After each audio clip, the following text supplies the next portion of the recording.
Good morning.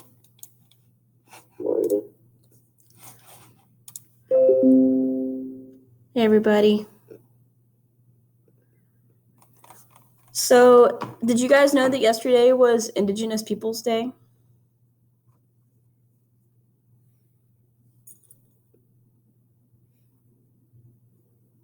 Anybody do anything to celebrate or talk about it?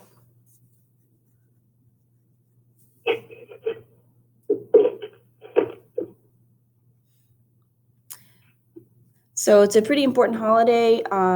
There is at the front of Module 8 on Canvas, there's a website if you want to learn more about the holiday.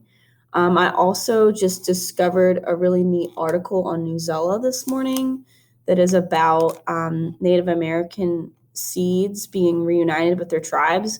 And for those of you who aren't aware, there is an optional assignment that you can go in if you need something to read, and it's called Inclusion and Diversity. Diversity and inclusion articles.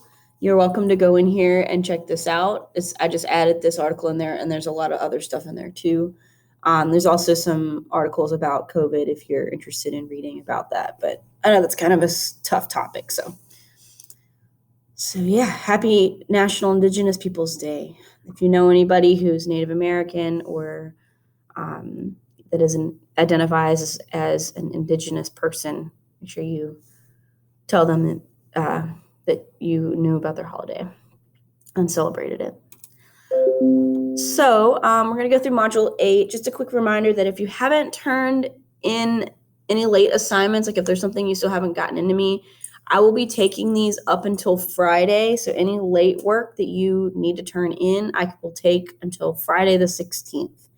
And you need to be submitting that through Canvas and not by email. I'm not taking off any late points. I'm just taking it. So because I know everybody's got different situations with internet and whatever it is that you're dealing with. So as long as you get that stuff in, I will grade it as if you turned it in on time, to be fair to everybody. So just make sure you get everything in by Friday. And shockingly, we're at the end of the quarter one already. So this week's just going to be a review. Make sure you guys have your stuff charged. We're going to be going over irony again. We'll watch a couple videos. We'll talk about the assessment review. It's like a check quiz. We'll go over the answers. There's going to be a Quizlet we'll do at the end of the class today, so you guys know what your terminology is for the quiz. Just a quick reminder that your reading logs need to be submitted by Friday as well if you haven't yet done that. There is a link to make your own copy here if you need it. On Thursday, we're going to be reading some poetry. So that's what this third bullet down here is. And there's going to be a group assignment that we're going to do. So just keep that in mind when you come back on Thursday. And we're also going to be working on some writing prompts on Thursday, but we won't worry about that today. Jack said, I look for where to submit the reading log and I can't find it. Okay, thank you. I will show you that in just a moment when I finish going over this. Thanks for pointing that out. I'm sure other people are having trouble too then. So yeah, we'll do this on Thursday. We'll do reading reflection, which some of you might have already done. It's just about what you've been reading. And then there aren't any journals due this week, but you need to make sure that you are writing. And of course, the offline folder is there, and there's a list here of the things you need to have turned in by Friday. So the discussion, your poems for Thursday, your reflection, your check, and your reading log submission. Okay, so let me make sure before I go into the overview for today that I show you guys where to turn in your reading log submission. So I moved it to the bottom of Module 8. And I guess if that is a hard place to find it, I can move it back somewhere else. Let's see. But anyway, yeah, it's right here at the bottom of Module 8. And I'll send the link in the chat for you guys too, just to have quick access to it. But you can also go in through each module. Hold on, no, not each module. Sorry, at the beginning of Module 8, and you'll see a link to it there.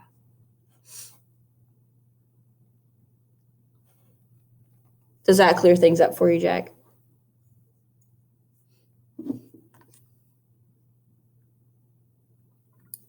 Okay, awesome.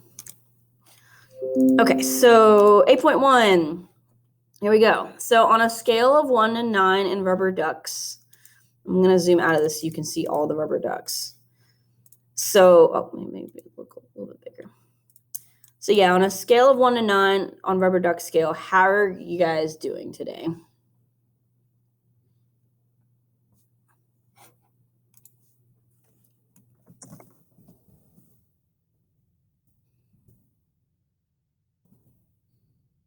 I don't know which one is bad. That's up to you.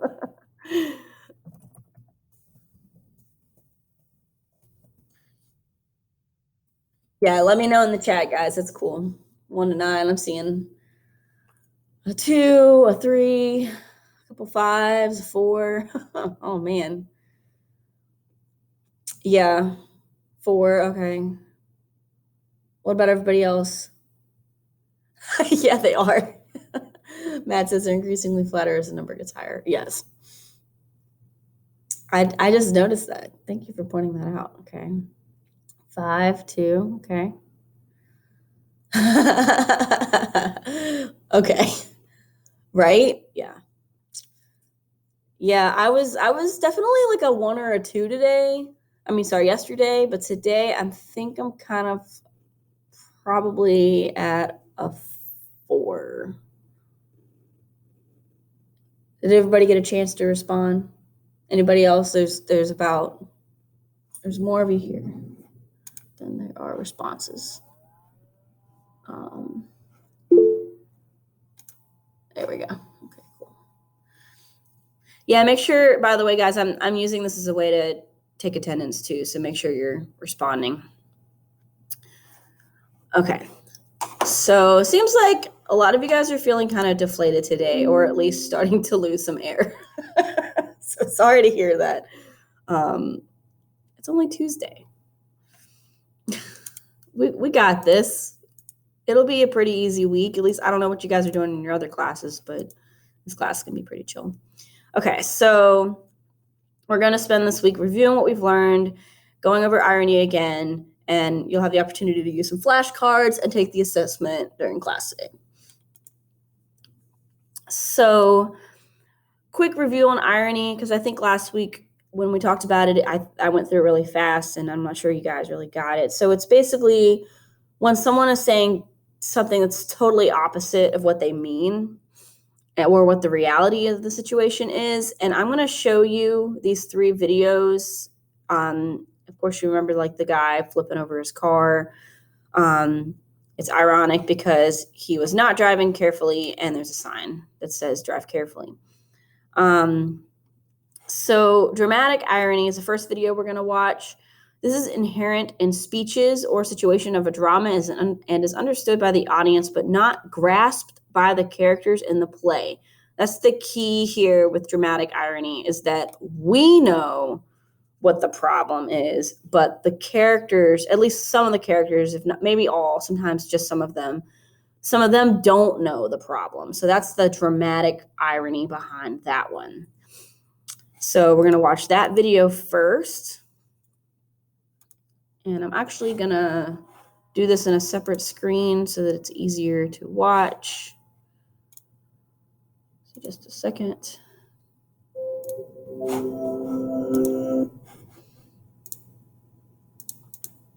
All right. And once it starts playing, just let me know if you cannot hear it.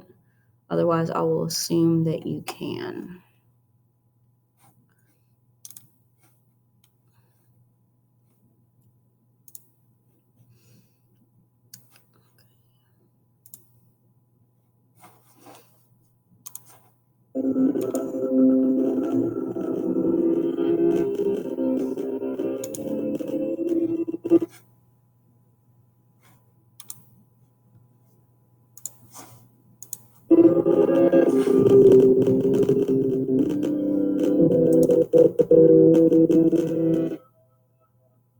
What do horror movies and comedies have in common? The 2 genres might seem totally different, but the reason they're both so popular is perhaps because of what they have in common. Their use of... Okay, let me try it a different way then.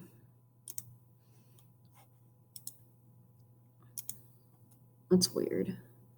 I was having that trouble with it yesterday too. Okay. Grammarly is a digital writing assistant that caters to all types of individuals, whether you're trying to sound professional in an important email. Sorry. Is this better?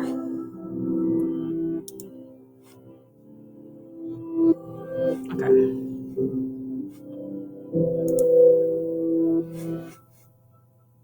What do horror movies and comedies have in common?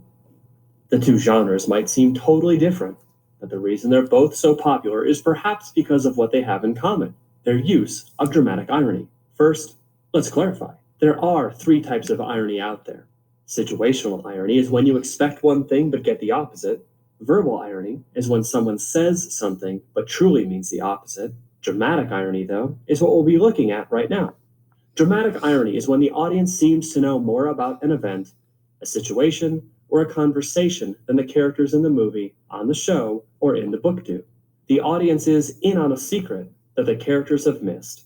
This is a great storytelling device that creates tremendous emotion within that text. Think about it for a moment. How does it feel when, in a horror film, you know that the scary... Dang it.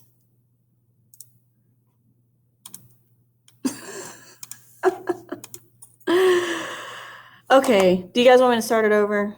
Sorry about that. Okay. We'll get the hang of it eventually. All right. I know, LOL for sure, right?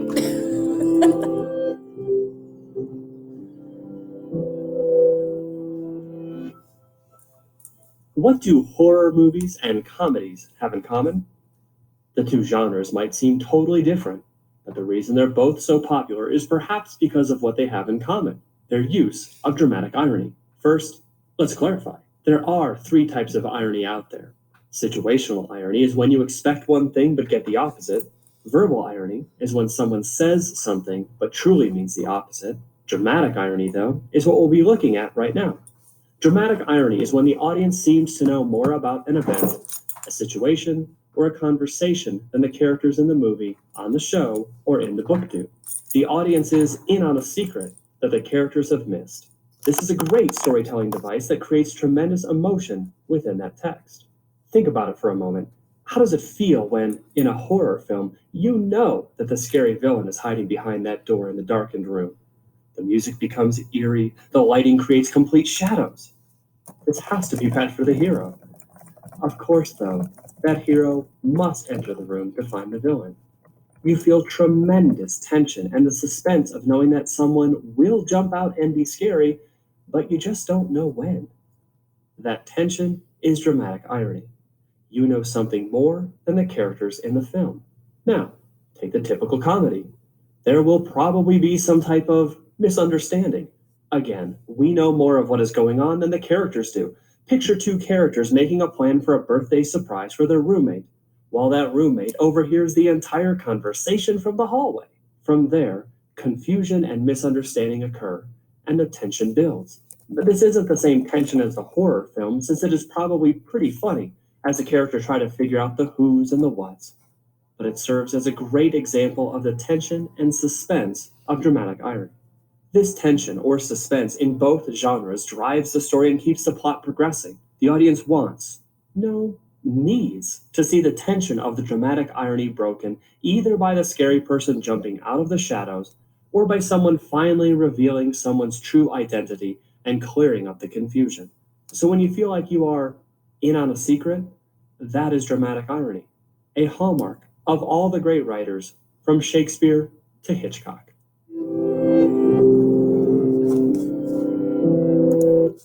Right. So does anybody have any questions about dramatic irony?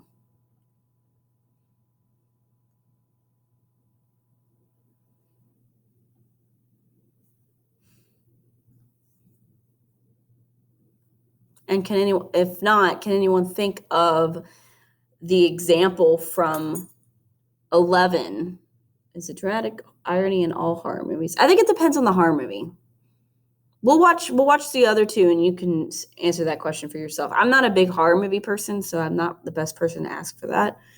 But anyway, think about back to the story 11. Remember how she was like being super dramatic, and how the other people in the class didn't realize that she was that the sweater didn't belong to her. That would be an example of dramatic irony, because the audience knew that, but the characters did not. Okay, so the next one we're going to watch is situational irony. And before I play this video, situational irony involves a situation. In the places we'll go. Whoops. Sorry. Situational irony involves a situation in which actions have an effect that is opposite from what was intended, so that the outcome is contrary to what was expected. Together. Expedia. Ads. Ugh. I remember when YouTube did not have ads. It was a long time ago.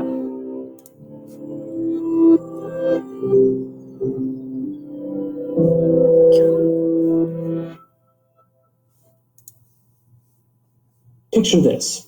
Your friend and you are watching a sitcom, and a sassy sidekick walks into a room carrying a 4-tiered wedding cake. He trips, falls, and face plants into the cake. Your friend doubles over with laughter and says, "So ridiculous, so ironic." Well, quick, what do? Do you laugh along with the laugh track and let this grievous misinterpretation of irony go? Or do you throw caution to the wind and explain the true meaning of irony? If you're me, you choose the latter. Unfortunately, irony has been completely misunderstood. We tend to throw out that term whenever we see something funny or coincidental. And while many examples of true irony can be funny, that is not the driving factor of being ironic. A situation is only ironic if what happens is the exact opposite of what was expected. If you expect A, but get B, then you have irony.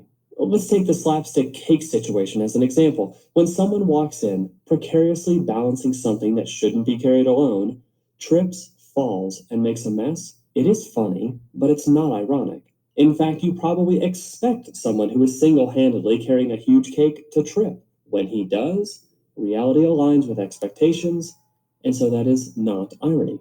But what if the sassy sidekick walked in wearing a gold medal that he'd won at the cakewalking event at the Atlanta Olympics in 1996?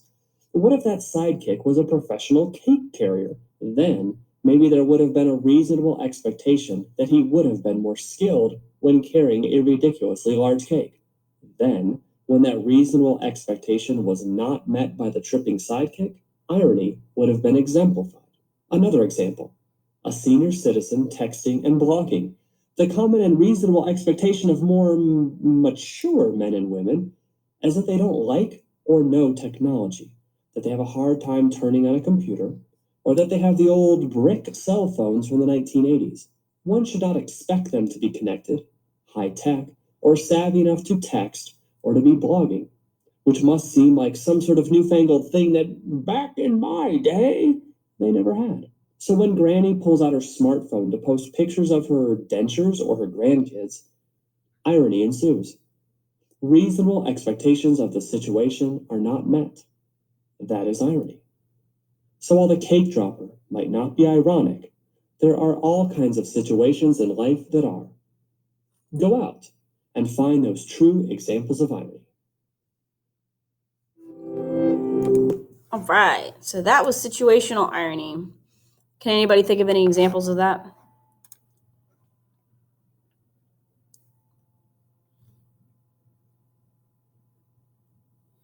Maybe you've had some sort of situational irony in your own life. You don't have to share if that's the case, though. Hold on, let this load. Pause.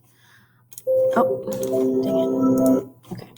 So the last one is verbal irony, and then when a person says or writes one thing, it means another, or uses words to convey a meaning that's opposite of the literal meaning. Oh, Jack says if a tow truck breaks down, it has to be towed. Yo, that's good. Oh man, you guys do have some cool examples. Yeah, and a police officer in handcuffs. Oh, nice. Yeah, those are great examples of situational irony. Love it. Those are great examples, guys. Thanks. I'm going to have to write those down and use them in another class. Awesome. Yeah, so those are good examples of situational irony. And then here's the last one, which is verbal irony. And it literally is what it says. It's verbal. So we'll watch this one. And yeah, now I'm really enjoying the images in my head right now of the police officer in handcuffs and the tow truck being towed, by the way.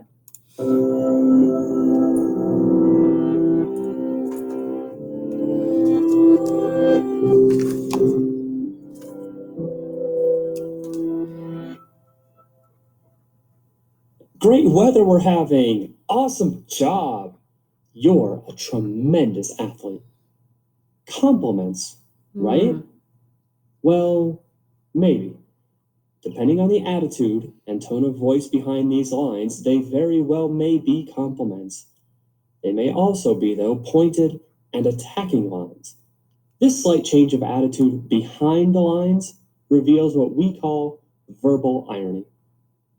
So when someone says, "Great weather we're having," it is quite possible that person really means that. If the sun is shining, the birds are singing, and the wind is calm. But if the weather is horrible, the clouds are looming, and the wind is a raging tempest, and someone says, "Great weather we're having," he probably doesn't actually mean that. He probably means that the weather is horrible, but he has said the opposite. This is verbal irony, when the speaker says the opposite of what he means. I know what you're thinking. Isn't this sarcasm? Isn't the speaker being sarcastic? Yes. When a speaker says the opposite of what he means, that is verbal irony. When the speaker then goes the step farther to mean the opposite of what he says and seeks to be a little pointed and mean, like he's making fun of something, then you have sarcasm. Take the second example. Awesome job. Someone accomplishing his lifelong dream? Awesome. Someone winning a sports championship? Awesome. Someone rear ends another car? Not awesome. So when the passenger says, "Awesome job," they probably mean the opposite with a hint of poking fun. That is verbal irony, and that is sarcastic. You're a talented athlete. Said to an Olympian? Authentic. No verbal irony present. Said to the klutzy kid tripping into English class and spilling his books and pencil case all over the room? Now that's just harsh and verbally ironic, because what you said is not what you meant. That is verbal irony. You have said the opposite of what you mean. Additionally, since you have the intention of mocking this poor person, you have been not only verbally ironic, but sarcastic as well. Beware, though. While all sarcasm fits the definition of verbal irony, not all verbal irony is sarcastic. Verbal irony is where what is meant is the opposite of what is said, while sarcasm adds that little punch of attitude. There are times, though, where another layer of meaning can be present without that sarcastic tone. All right, now go out there and find those examples of verbal irony and sarcasm. Good luck. No, seriously, I mean it. Good luck. No, really, I truly want to wish you luck on this difficult task. Okay, sincerely, good luck. You can do it. No verbal irony here.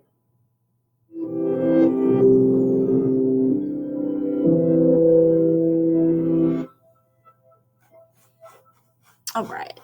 So, I like how you asked the question about sarcasm. So, good call. Yeah, verbal irony is often very similar to sarcasm.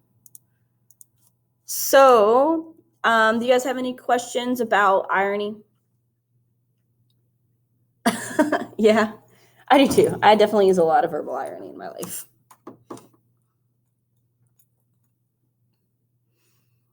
So just remember then that when we were talking about 11 by Sandra Cisneros, that was what kind of irony in the story with the sweater?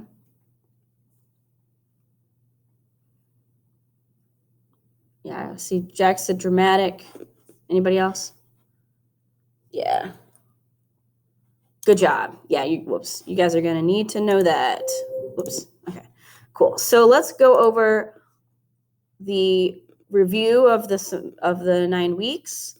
And what I did in class with my other class yesterday is we just did these flashcards together. So I figure if that's okay with you guys, we can do that again, unless you would rather just do it individually. So you guys let me know if you want to do it by yourselves or you want to do it in class.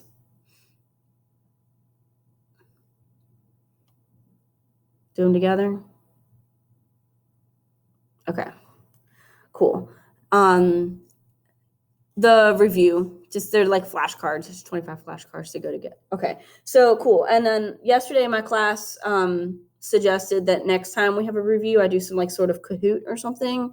So you guys let me know if that's something you would be interested in doing too. So cool. We'll just do the flashcards together then. Yeah, I don't know. Oh, wait, hold on. What just happened? It's not what I wanted to do. Okay, well, y'all just saw the answer to that one. We'll just do it from here. It's fine. Okay. Why is it at the end? Go back to the one. Oh my gosh. Whee! How do I get back to the beginning? Okay, here we go. So, first question. Grandpa telling the family he is ready to give Martin the medicine bag, which the family knows means he thinks he will die soon, is an example of what?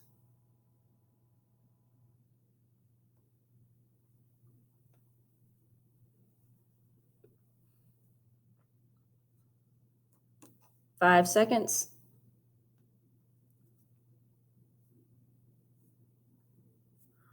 Awesome. You guys got it. It was foreshadowing. Good job. When Grandpa tells Martin the story of Iron Shell, which shows why the medicine bag is an important symbol in their family, author Virginia Driving Hawk Sneeve is using which kind of literary element to reflect on a past event?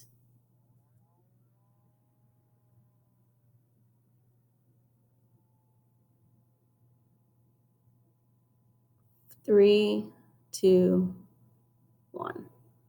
Sweet. Good job, guys. You got it. Y'all know this stuff. Okay, Sandra Cisneros uses this kind of irony in 11 to reveal that the sweater does not belong to the narrator, yet no other story characters know this. Okay, go.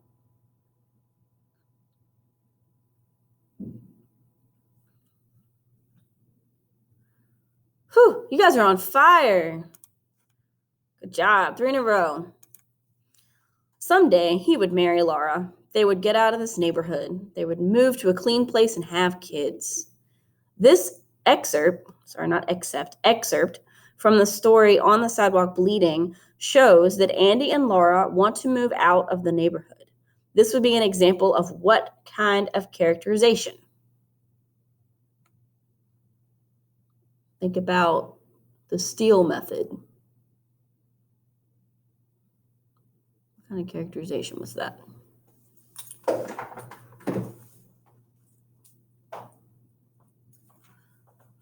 No. Think about 2 different kinds of characterization.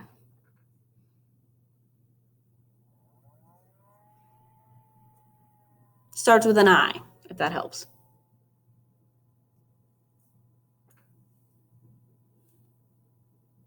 There's this kind of characterization, and there's that kind of characterization.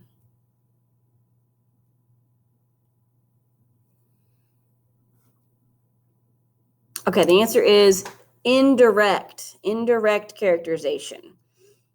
So when I saw Caleb said speech and thoughts, right? Those are part of the Steele method, but remember, altogether, Steele is the way to remember how to think about indirect characterization. Because it's not directly telling you about what the character looks like. You have to kind of figure it out through the clues. Yes, there are other answers. Yes, think about all of the things we've learned in this 9 weeks. Yeah, that's why it says quarter 1. It's okay. Margot being bullied by her class is an example of what kind of conflict? What kind of conflict is this? All her classmates being mean to her. 3 more seconds. Yeah, you guys got it. Good. Either person versus society, character versus society. Yep, you got it. Man versus society. Awesome. Okay, Margot and her classmates not being able to see the sun for 7 years is an example of what kind of conflict? Go ahead.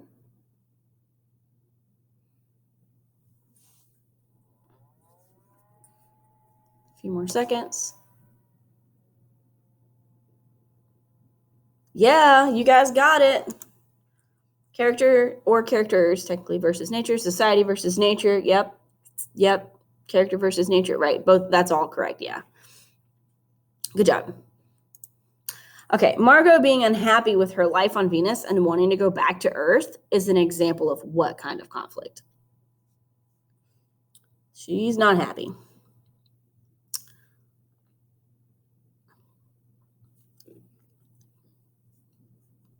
Couple more seconds. All right, so awesome. The people who said character versus self or person versus themselves, that's correct. So careful when you think of character versus character, because that means like me versus one other person, right? Person versus self is that internal conflict, and that's what's going on here. Margot isn't happy with her life. She doesn't like what's happening on Venus. She wants to go back to Earth. This is all an internal struggle. So it's person versus self. Now, if it was Margot versus one other classmate, it'd be different. Right, exactly. She wants to go back, but the other people won't let her. Well, it's because her family has moved to Venus. Okay, awesome. So a blank is often more formal and factual sounding. Think back to what we were working on last week. We were talking about the 2 different kinds of ways you can write about a person's life. One of these is more formal and factual sounding, and the other one, not so much.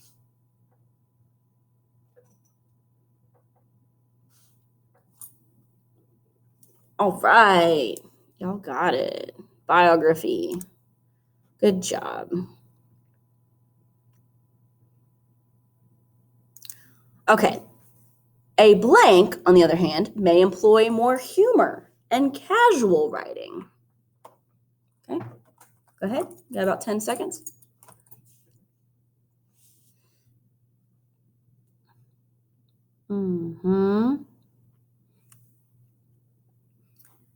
Good job, guys.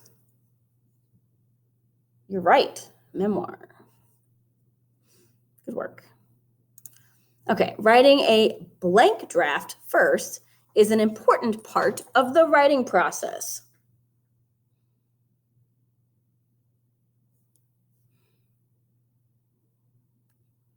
A few more seconds.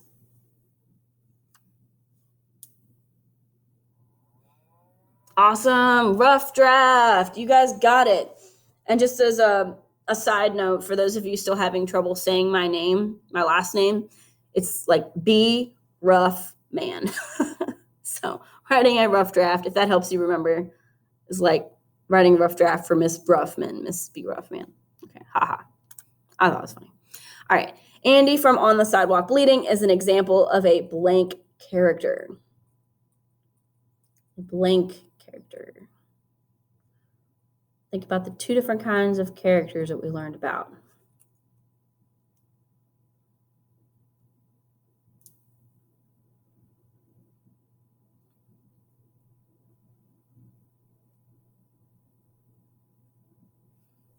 All right, good job. Dynamic. You guys are on fire.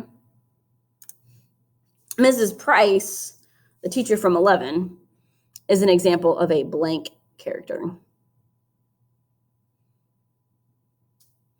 Think about how she's the same way the whole story. Kind of like that teacher in, was it Charlie Brown? Womp, womp, womp. Yeah, awesome. You guys got it. Static is correct. Good job.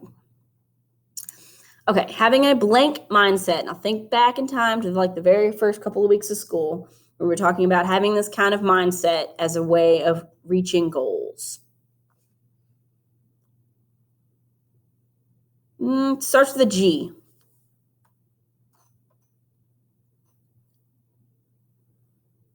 No.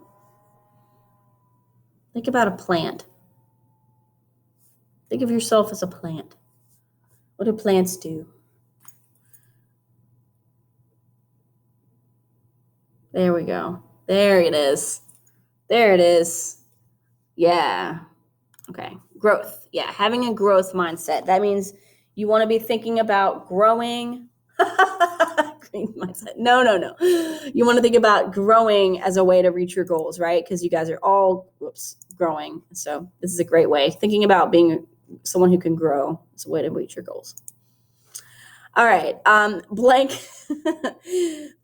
3 words refers to who is telling or narrating a story. Blank, blank, blank. Who is telling a story? From what kind of blank, blank, blank?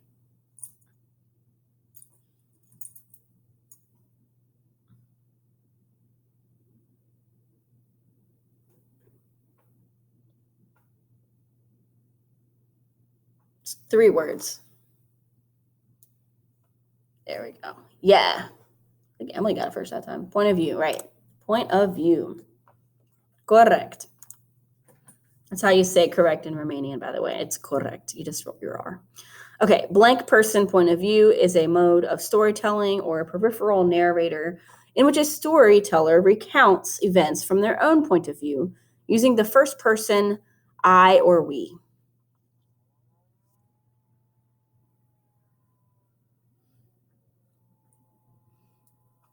Y'all got it. First person. Good job. There's a very good clue there with the I or we. Where did it go? Ah, awesome. Yeah, the I or we. All right. Blank person point of view is a form of storytelling in which a narrator relates all the action of their work using third person pronouns such as he, she, and they. It's the most common perspective in works of fiction.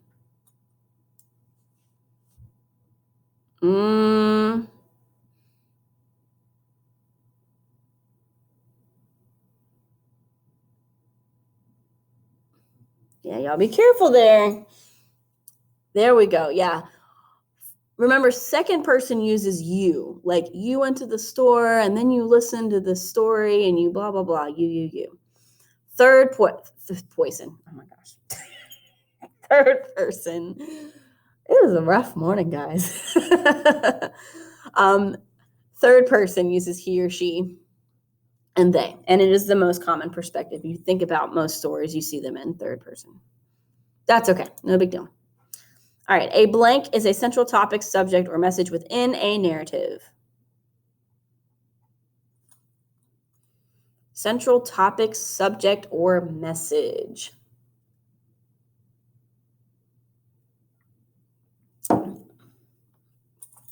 Sometimes you might have one of these if you're having a birthday party. You might have this kind of thing, a central topic. Or maybe, yeah, there we go. I guess that was a good enough hint. Yeah. Good job. Theme. Right, because that's the central message of a story is the theme. Whatever it is it's trying to teach you. Okay, in a literary work, film, story, or other narrative, the blank is the sequence of events where each affects the next one through the principle of cause and effect. The causal events of a plot can be thought of as a series of links by the connector and so. So the blank is a sequence of events. That's the most important element there. What is that called? The sequence of events. Remember, there was a big mountain that I used to show you guys what this was.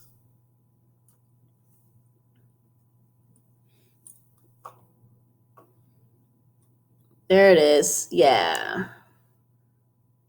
Plot. Right. Short word for a big meaning. The sequence of events in the story is called the plot. Plot is also known as what kind of structure?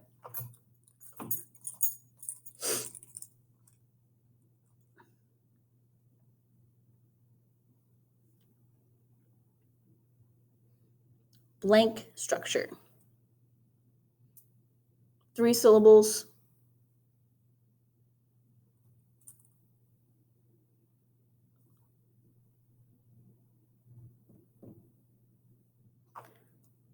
Starts with an N.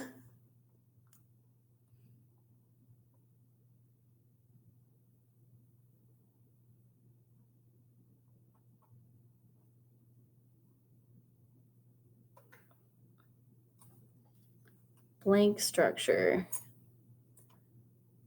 There we go. Yeah, narrative. Correct. Bravo. All right, 5 more questions. An blank incident. Note that word "and" there. What does that usually signal when you see "an"? An incident is an event that hooks the viewer into the story and sets everything else that happens into motion. This moment is when an event thrusts the protagonist into the main action of the story.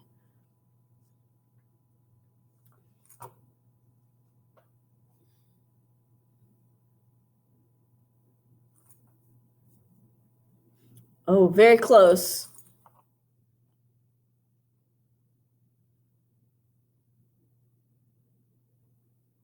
Like you were definitely on the right track. This is very, very, very close. Anybody else? Can somebody help her out? I mean, the only hint I can give is that she's got it. It's just not spelled right. I mean, that's the word. Closer.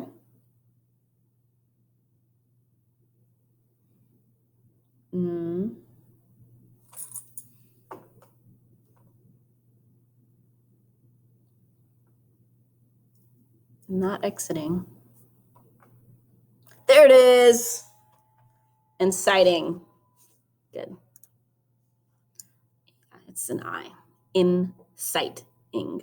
If you think about it, in, and then the word cite, which is like to have the source for something. So the beginning source, like the source is in. I don't know if that makes sense, but yeah, inciting. Okay. Blank action includes the series of events, usually the conflicts or struggles of the protagonist, that increase tension, propel the plot forward, and lead to the climax of the story. Remember, the key word here is increase. Tension is increasing.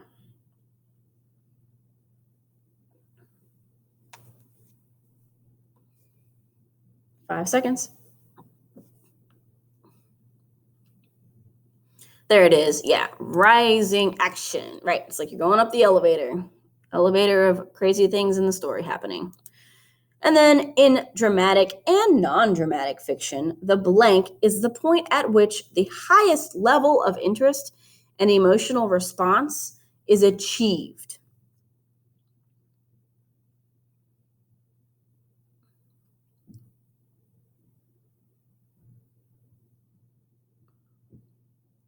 Awesome.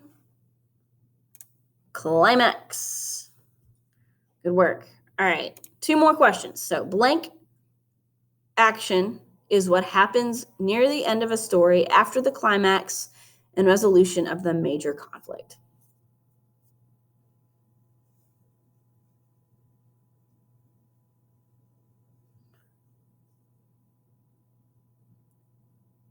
Great. You guys got it. Whoops. What happened? There you go. Yes, falling action. Correct. Very good. Okay, so sorry. Now it's 2 more questions. The blank, also known as the denouement, is the conclusion of the story's plot. I just like saying the word like that. Denouement.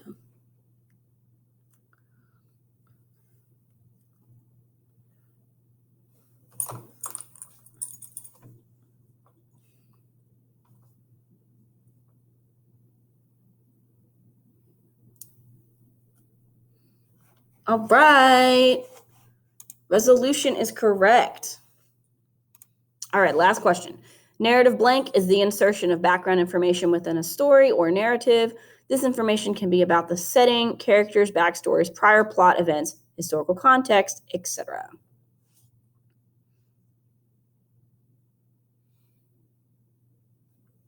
Keywords here: setting, characters, backstories, prior plot events. All that is found in what?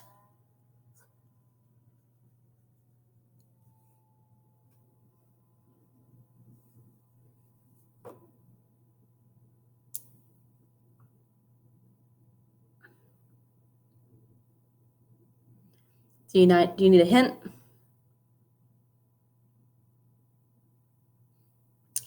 Starts with an E.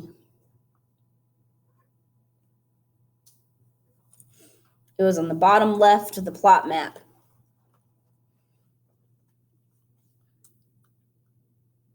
It's like a whole section. Starts with the letter E. 4 syllables.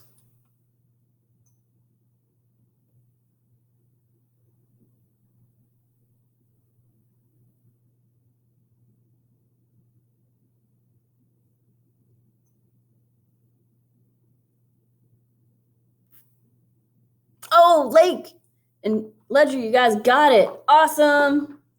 That's right. Exposition. Exposition. Exposition.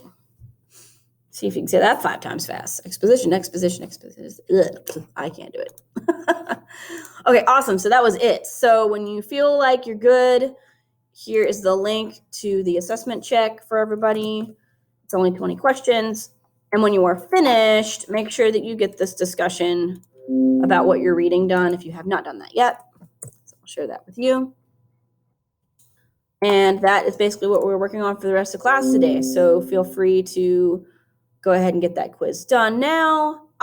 You can refer back to the stories as needed. They're linked in there. Just make sure you're reading everything carefully and choosing or writing the correct response. And for any paragraph or short answer questions, you need to make sure you're meeting length expectations and writing and complete correct sentences. So you can use the stories. You may not use your notes, but you may use your stories. And good luck. I'll be here if you need me. If you feel like you don't need me and you're good, you can log off and get this done on your time.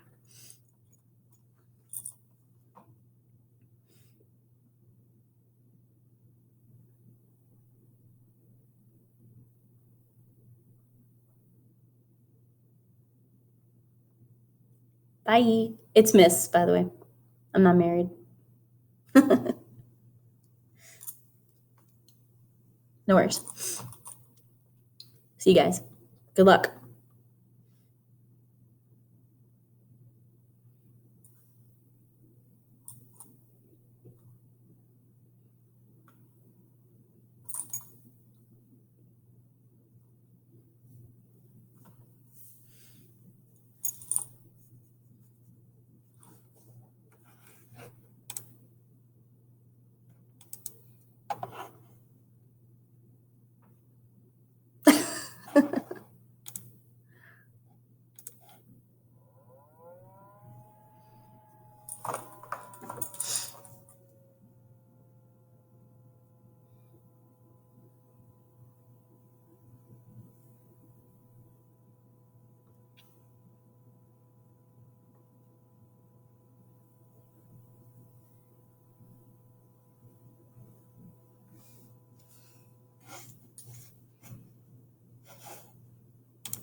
You too. Bye.